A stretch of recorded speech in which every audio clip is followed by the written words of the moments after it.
Let's go and eat this fish and become rich forever. You all ate my silver fishes after you were warned not to. Now you all shall pay with your lives. The greedy villagers didn't believe it when the elders said never to touch the silver fish as it belonged to the lake mother, an ancient spirit who ruled the water and everything inside it. They doubted their words, saying that nothing will happen, but they are about to find out just how wrong they were. Now let's dive into the story. Amanzi village sat quietly at the edge of a lake that looked ordinary in the daytime and dangerous at night. In the morning, the spirit lake was calm, wide and beautiful. Blue water, gentle breeze, fishermen paddling their canoes with laughter, women washing clothes near the bank, children chasing each other with wet feet and loud voices. But the elders always said the lake had two faces, one face that fed the village and one face that watched them.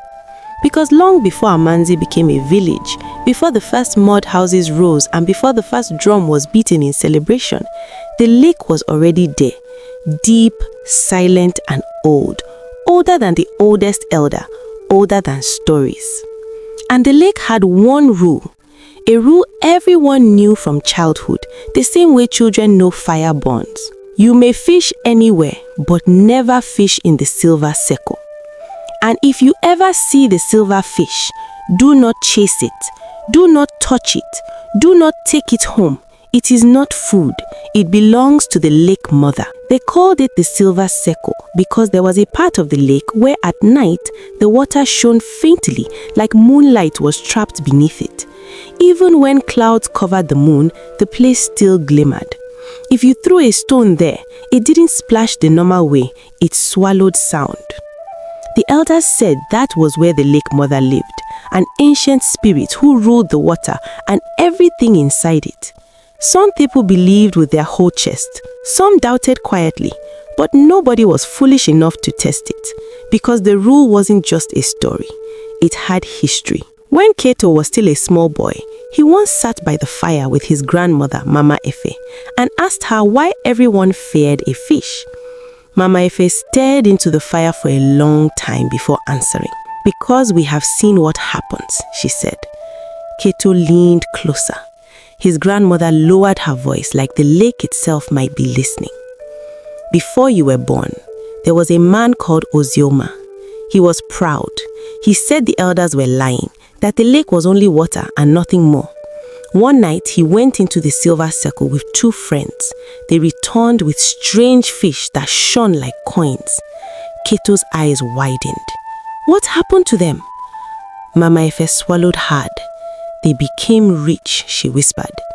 At first, Kato's heart beat fast. Even as a child, he understood what rich meant in a poor village.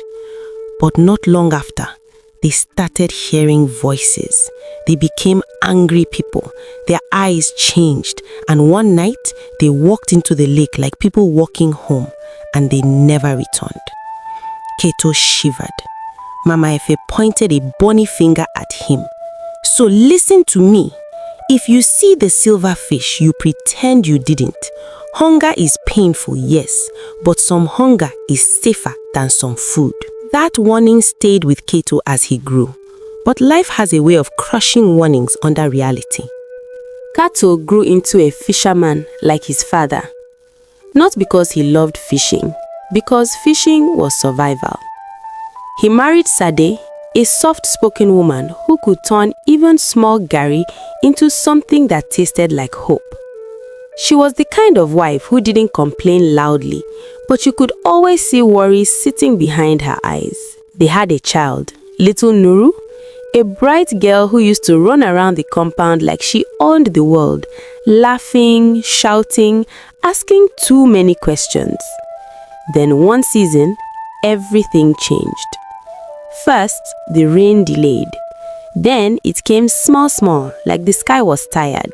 Then it stopped completely. The sun became wicked. The farms dried up. The cassava did not swell, the yams did not grow, and the lake, strangely, the lake stopped giving. Fishermen went out in the morning and returned in the evening with empty nets and heavy faces. At first, people said it was normal. It will pass, they said. But weeks turned into months. Hunger entered Amanzi like a thief. Children's cheeks sank. Women's wrappers became looser because bodies were losing weight. Men became quiet and short-tempered because hunger makes even love feel irritating. One evening, Kato returned with nothing again. He dropped his net and sat on the floor of his hut, staring at the wall like his life had ended. Sade was boiling water to pour on Gari. Only water, nothing inside. No soup, no fish, no pepper, just warm water. Kato's eyes followed the pot like it was mocking him. His daughter Nuru lay on a mat in the corner, breathing weakly. For days, she had been running fever. Their last money had already gone to herbs and cheap medicine, and still she was getting worse. Kato watched his child's chest rise and fall slowly, and something inside him began to break. Sade came and sat beside him. She touched his shoulder gently. "Kato, she has not eaten since yesterday," she whispered, trying to keep her voice calm so fear wouldn't enter it. "And her body is hot again."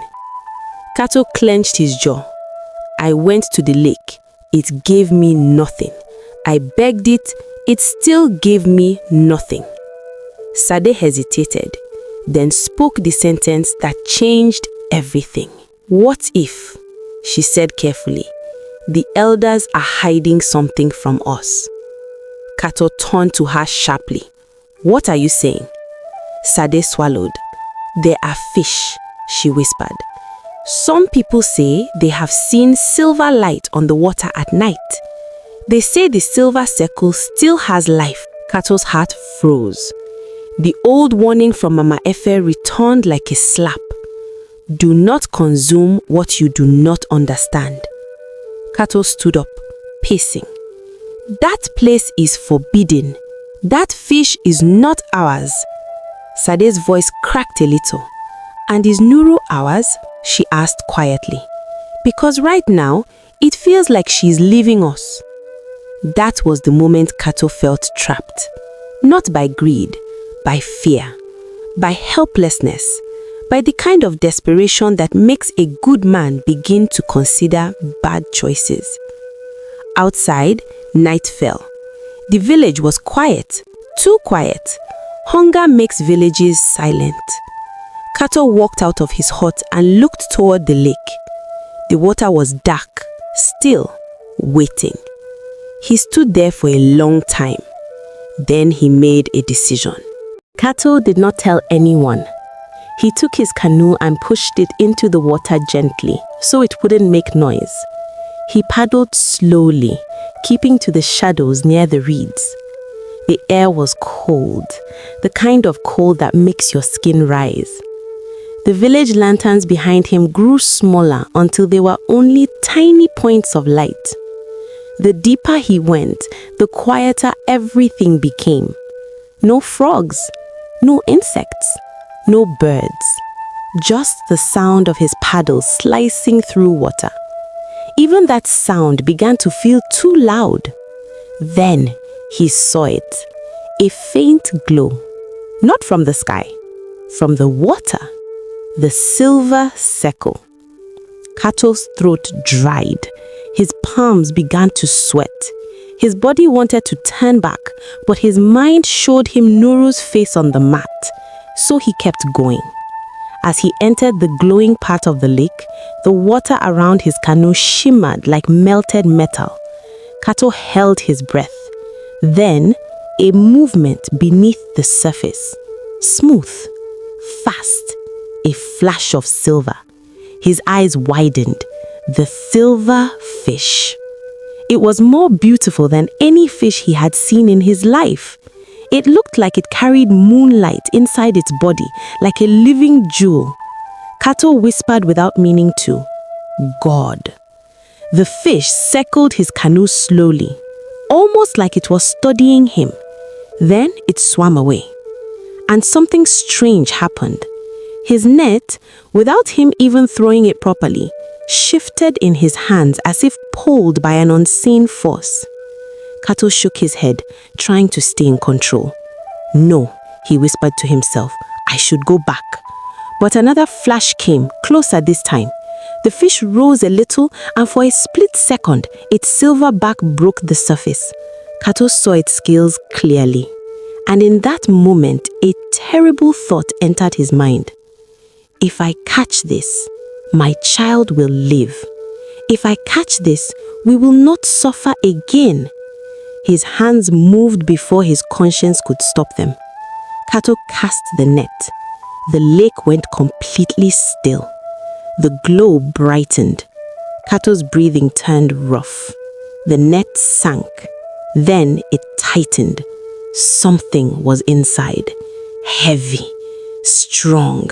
The canoe rocked gently. Kato pulled. He pulled harder. And when the net finally rose, the silver fish was inside, thrashing, glowing, lighting up his canoe like a lantern. Kato stared at it like he had stolen a piece of heaven. Then the fish suddenly went still. It looked at him. Yes, looked, because its eyes were not normal. They were deep, intelligent, and cold. Kato's blood turned to ice. The lake around him made a low sound, like a hum. Then softly, so softly it felt like it came from inside his head, he heard a voice. Not loud, not dramatic, a whisper.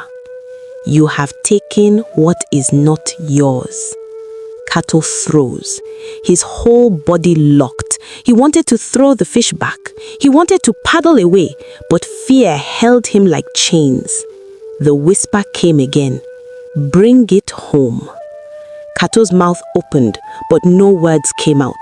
His hands, shaking, untangled the fish and dropped it into a covered basket. The glow stopped showing. The lake went back to darkness. And suddenly, all the normal night sounds returned like nothing happened. Frogs croaking, insects buzzing, wind moving, as if the lake had simply blinked. Kato paddled back fast, heart pounding, sweat on his forehead, praying under his breath. By the time he reached the village shore, his legs were weak. But he didn't stop. He carried the basket home like a thief carrying stolen gold. Sade met him at the door, eyes wide. Kato! He didn't answer. He simply opened the basket. And when the silver glow filled the hut, Sade covered her mouth. Nuru, weak on the mat, opened her eyes slowly. The silver light touched her face, and for the first time in days, she whispered faintly, Daddy. Kato's heart squeezed painfully. Sade looked at him trembling. Kato, what have you done? Kato swallowed. His voice came out rough. I did what I had to do. He stared at the silver fish, and even though it was beautiful, he suddenly felt like he had brought death into his home. Outside, the wind shifted, and somewhere far away, from the direction of the lake, a soft ripple moved across the water, like something had turned in its sleep. Sade stood frozen, hands trembling at her sides. Kato? She whispered again, but this time her voice carried fear, not surprise. This is not ordinary fish. Kato swallowed hard. His chest was rising and falling too fast. I know, he said quietly, but look at Nuru. They both turned.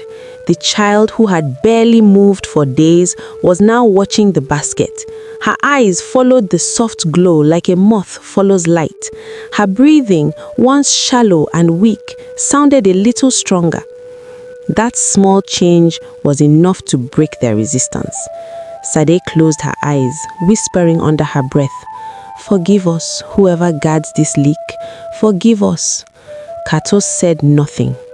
Hunger and fear had already defeated his conscience. He reached into the basket. The moment his fingers touched the fish, a cold sensation climbed his arm. Not painful, but unnatural, like touching deep water at midnight.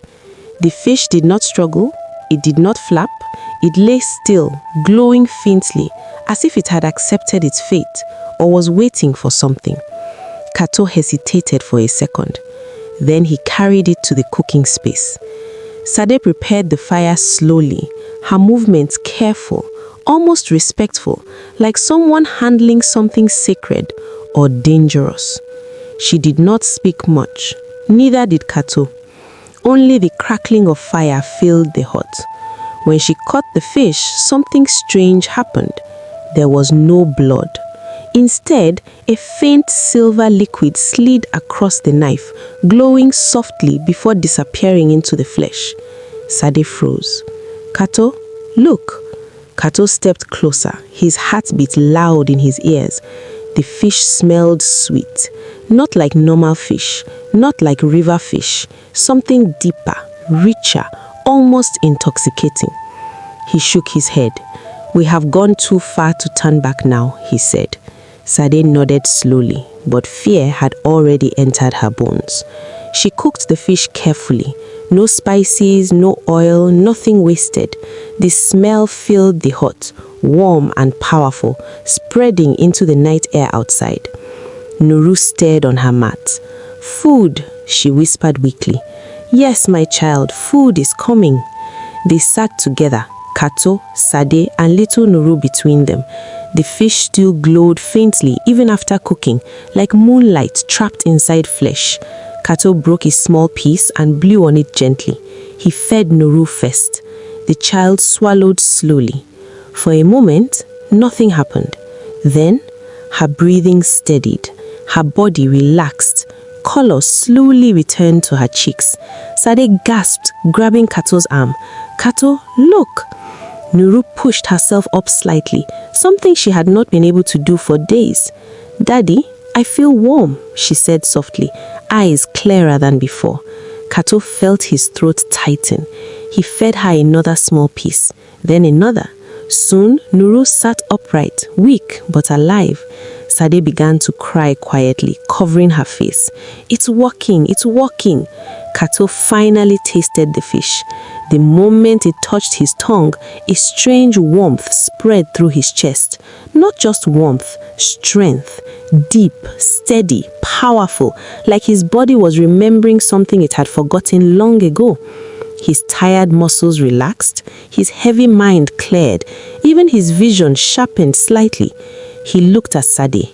Eat, he said. She hesitated, then obeyed. The same warmth spread through her body and her tired shoulders slowly straightened. For the first time in months, they felt alive. That night, Nuru slept peacefully. No fever, no restless breathing, just quiet, steady sleep. Kato and Sade sat by her side for a long time, watching her chest rise and fall. Outside, the night was calm, too calm. Morning came with something unusual. Nuru woke before sunrise, standing. Sade stared in shock. My child, you are up? Nuru smiled weakly. I am hungry. Kato and Sade exchanged looks, stunned, hopeful, confused. But the strange event did not end there. That same morning, Kato went fishing again, this time in normal waters, far from the silver circle. When he cast his net, it filled immediately. Fish after fish after fish, more than he had caught in weeks. He frowned, confused. He threw again. Again, the net overflowed. By noon, his canoe was heavy with fish. Other fishermen stared in disbelief. How? One asked. Kato forced a small laugh. Maybe the lake remembered me. But deep inside, something felt different. Not just luck, something else. That day, traders from the next village gathered around him. Because in a season of scarcity, fish meant life, and Kato had plenty. They paid him more than he had ever earned in one day. Not coins, real money. When he returned home and poured the money into Sade's hands, she stared like she was dreaming. Kato, this is too much. But the next day it happened again, and the next, and the next. Kato's fishing never failed. Soon, their cooking pot was always full. Smoke rose from their hut morning and night. Noru laughed and played again. Hunger no longer lived in their house. But the blessing did not stop there. Within weeks, change became visible. First, Kato repaired his leaking roof, replacing old thatch with fresh, strong palm. Then he bought 2 goats, then 4, then 8. The goats multiplied quickly, filling his compound with bleating life. Soon, he added chickens, then more nets, then a bigger canoe. Sadi began wearing better wrappers, not rich, but clean, strong, beautiful cloth instead of faded ones. Their cooking changed too. Fish, soup, pepper, oil, food with smell, not just survivor. At night, laughter returned to their home, and slowly, jealous eyes began to watch. One afternoon, Kato stood in his compound, staring at his mud huts. He remembered nights when rain leaked through the roof, when wind entered through cracked walls, when hunger made sleep impossible. Then he made a decision. He would build, not a palace, but a proper house. Strong mud walls, wide compound, a roof that did not fear rain. Within weeks, workers from nearby villages helped him mold fresh clay. Wood was cut, walls rose. The house stood taller than the old one, firm, proud, visible. When it was finished, villagers gathered quietly outside, pretending not to stare, but everyone saw. Everyone whispered, "Kato has changed. Kato is blessed. Kato knows something." And in a village where poverty was common, sudden prosperity felt like a mystery. One evening, 3 fishermen approached him as he repaired his net. "Kato," the oldest said carefully, "we have fished this lake all our lives, but only you now return with abundance. Tell us truthfully, what did you do?" Kato paused. The silver circle flashed in his mind, the glow, the whisper, the cold touch of the fish. He almost kept silent, but then he looked at his compound, his goats, his strong nets, his healthy child, his new house. And a dangerous thought rose. If this was wrong, would blessings follow? Maybe the elders were wrong. Maybe the silver fish was never a curse. Maybe it was a hidden blessing. So he spoke, quietly, slowly, and when he finished, the 3 men stared in shock and hunger. Not hunger for food, hunger for what he now had. That night, 3 canoes moved silently across the dark lake, toward the glowing silver circle, and deep beneath the water, the faint silver light pulsed, once, twice, like a heartbeat waking up. Amanzi village slept in silence, unaware that its fate had already begun to change. The moon hung low above the spirit lake, and the silver circle shimmered like hidden fire beneath the water. One by one, the men cast their nets.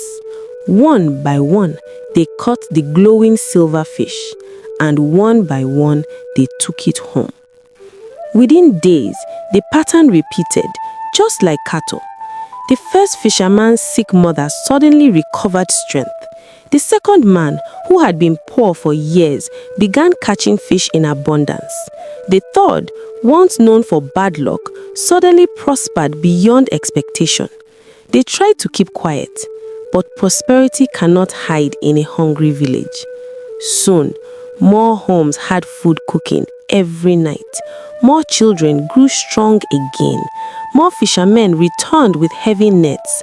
More money flowed through Amanzi. And slowly, the village began to change. New thatched roofs replaced broken ones. Goats bleated in compounds that once stood empty.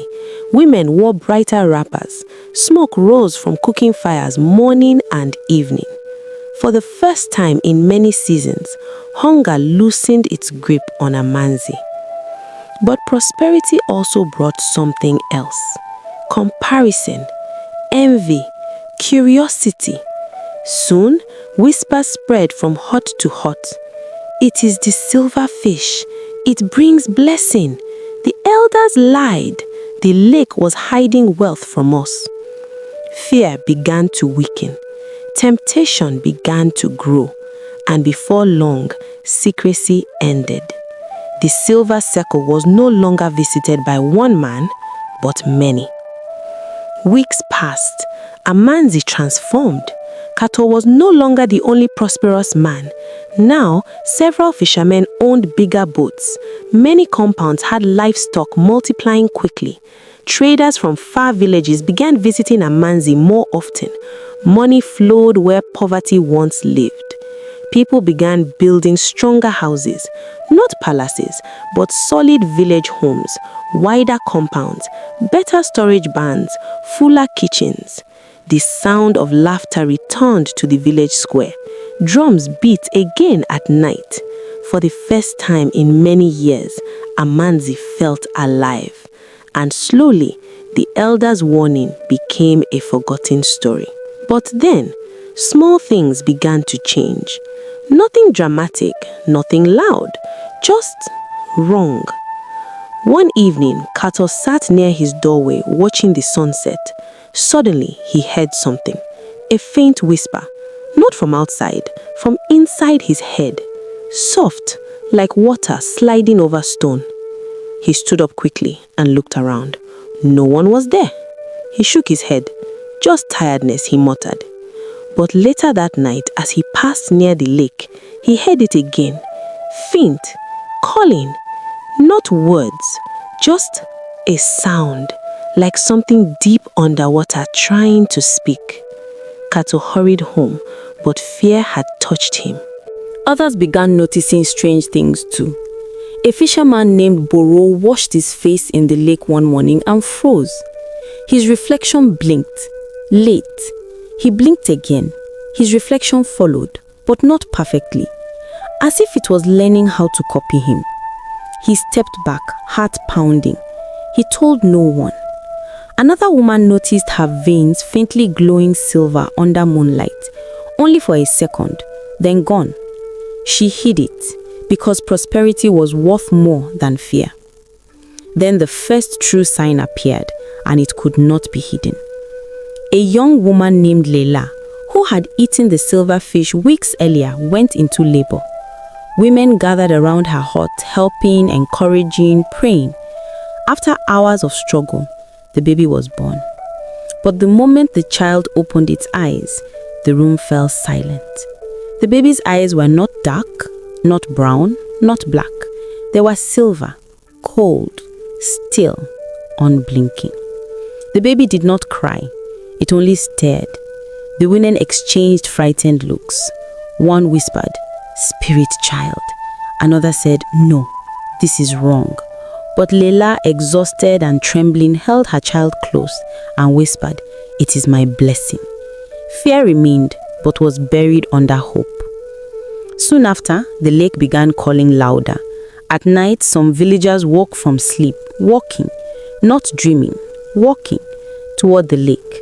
Most returned, confused, remembering nothing. But one night, a man did not return. His canoe was found floating empty near the silver circle. No struggle, no scream, no body, just gone. People whispered. Fear began to creep back into Amanzi. But still, many said, prosperity always brings strange things. The lake mother is blessing us. We should not fear wealth. Yet deep beneath the lake, the silver glow had grown stronger, moving, shifting, awakening. Elder Mosi, the oldest man in Amanzi, had refused to eat the silverfish. He watched silently as the village prospered. He watched the strange glow in people's skin. He watched the whispers of fear spreading quietly. Then one night, he fasted and prayed beside the lake, and what he saw made his bones tremble. Beneath the water, shapes moved. Not fish, not shadows, something human, struggling, reaching, trying to rise. Elder Mosi fell backwards in horror, and with a shaking voice he whispered, "The silver fish were never food, they were vessels." Behind him, the lake rippled, and far below, The silver light pulsed again, stronger, closer, alive. After Elder Mossy saw the shapes moving beneath the water, he did not sleep. Fear sat on his chest like a heavy stone. At dawn, he walked through Amanzi slowly, his staff tapping the ground with each step. Tack, tack, tack, calling the villagers together. People came out of their compounds one by one. Men with strong bodies, women with bright wrappers, children laughing, running.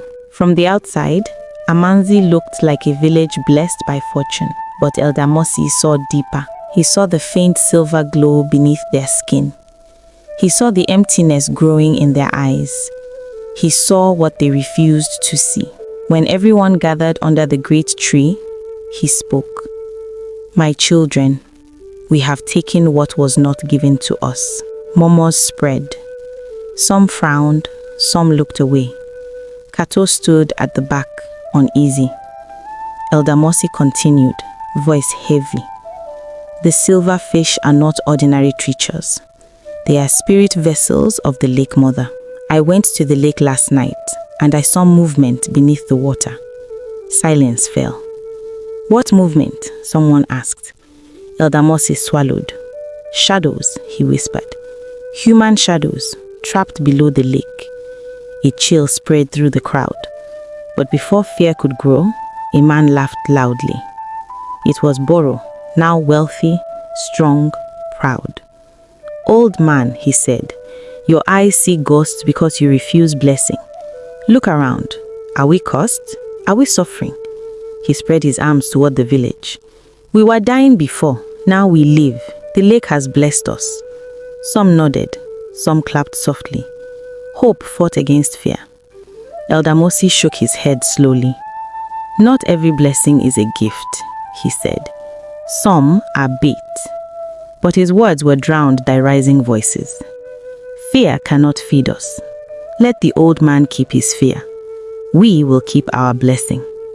And just like that, the warning was ignored. That night, the sky darkened early. Wind rose. The lake, usually calm, began to move restlessly. Clouds swallowed the moon. Thunder rolled across the land like distant drums of war. Inside their homes, villagers felt uneasy. Not fear exactly, but a pull. A strange heaviness in the chest. A whisper at the edge of thought. Kato sat beside Sade, silent. "Do you hear it?" Sade whispered. Kato nodded slowly. "Yes." The whisper was clearer now. Calling. Not with words, but with feeling. "Come." Outside, the wind grew stronger. The lake began to glow, brighter than ever before. Then, lightning split the sky, and something rose from the water. The storm froze. The wind paused. Even thunder held its breath. From the center of the glowing lake, she emerged. Tall, silent, ancient. The lake mother. Her body shimmered like flowing water. Her eyes burned silver like the depths of the lake itself. The villagers rushed outside, falling to their knees in terror. No one spoke. No one moved. Even the children went silent. Her voice came, deep, echoing, not loud, but impossible to resist. "Children of dust, why have you consumed what you do not understand?" Fear gripped their hearts. Kato trembled. Sade clutched his arm. Boro tried to speak, but his voice failed him. The lake mother lifted one hand slowly. The lake behind her glowed violently. Then she spoke again. "You did not eat fish. You swallowed my children." At that moment, the silver glow inside the villagers' veins moved. Not flickered, moved. Under their skin, something shifted. People screamed. Some fell. Some clawed at their arms. Something inside them was alive. The lake mother's voice deepened. The silver fish carry spirit seeds. They are vessels of life born from the deep. You fed on them in greed, and now they grow inside you. Panic exploded. Women cried. Men shouted. Children clung to their parents. "What is inside us?" someone screamed. The lake mother answered calmly, "Return." The word echoed like a command older than language. Some villagers fell to the ground, trembling. The silver glow beneath their skin pulsed stronger. Their bodies felt heavier, colder, stranger. Kato dropped to his knees. "Great Mother of the Lake," he cried, "forgive us, we did not know." Others joined him, crying, begging, wailing. But the lake mother's face did not change. Her voice came one final time. "Greed has already chosen your path." Lightning struck the lake. The glow burst outward, and in a flash of silver light, she vanished beneath the water. The storm returned violently, but nothing was the same anymore. That night, no one slept. The whisper inside their minds had grown stronger, clearer, closer. And just before dawn, the first villager stood up from his mat, walked outside slowly toward the glowing lake. Not forced, not dragged, but called. And behind him, others began to arise. That night, after the lake mother vanished, Amanzi did not sleep. No drums, no laughter, no cooking fires, only silence and fear. Inside their homes, the villagers lay awake, staring into darkness, listening to the strange whisper that now echoed clearly in their minds. Not loud, not painful, but impossible to ignore. A pull, deep, cold, steady, like the lake itself was breathing inside them. Kato sat upright beside Sade. Neither spoke. They could both feel it, something moving slowly beneath their skin, like faint ripples underwater. Nuru slept quietly, but her breathing was different, deeper, heavier. "Kato," Sade whispered, voice shaking. "Is this how we die?" Kato did not answer, because deep inside, he already knew. Just before dawn, while the sky was still grey and the village wrapped in mist, a man named Boro stood from his sleeping mat. His wife stared. "Where are you going?" she murmured. Boro did not answer. His eyes were open but empty. He walked slowly, barefoot, steady, toward the lake. His wife followed, confused. "Boro," but he kept walking. By the time they reached the lake shore, the water was glowing softly, waiting. Boro stepped forward, into the water. 1 step, 2 steps, 3. "Boro!" his wife screamed, grabbing his arm, but his body did not resist. He only turned his head slowly and whispered in a voice not fully his own, "Home." Then he slipped beneath the glowing water, gone. No struggle, no splash, just swallowed. His wife collapsed, screaming into the mist, and her scream woke the village. People rushed from their homes, terrified, confused, desperate. But before they could understand, another man stood, then another, then a woman, then 2 more. Their faces calm, eyes distant, feet moving slowly toward the lake. "No!" people cried, grabbing them, shaking them, begging them to stop. But their bodies felt heavy, cold, unreachable, like they already belonged somewhere else. One by one, they walked into the glowing water.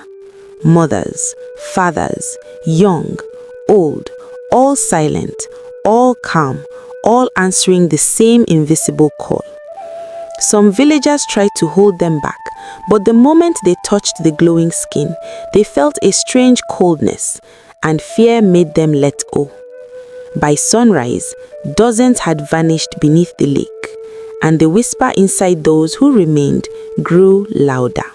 Kato stood trembling at his doorway, watching neighbors disappear. His chest burned with regret. "We did this," he whispered. "I did this." Sade clutched him, crying, "What do we do? Tell me what to do." Kato looked at his hands, the same hands that caught the first silver fish. Tears filled his eyes. "There is no escape," he said softly.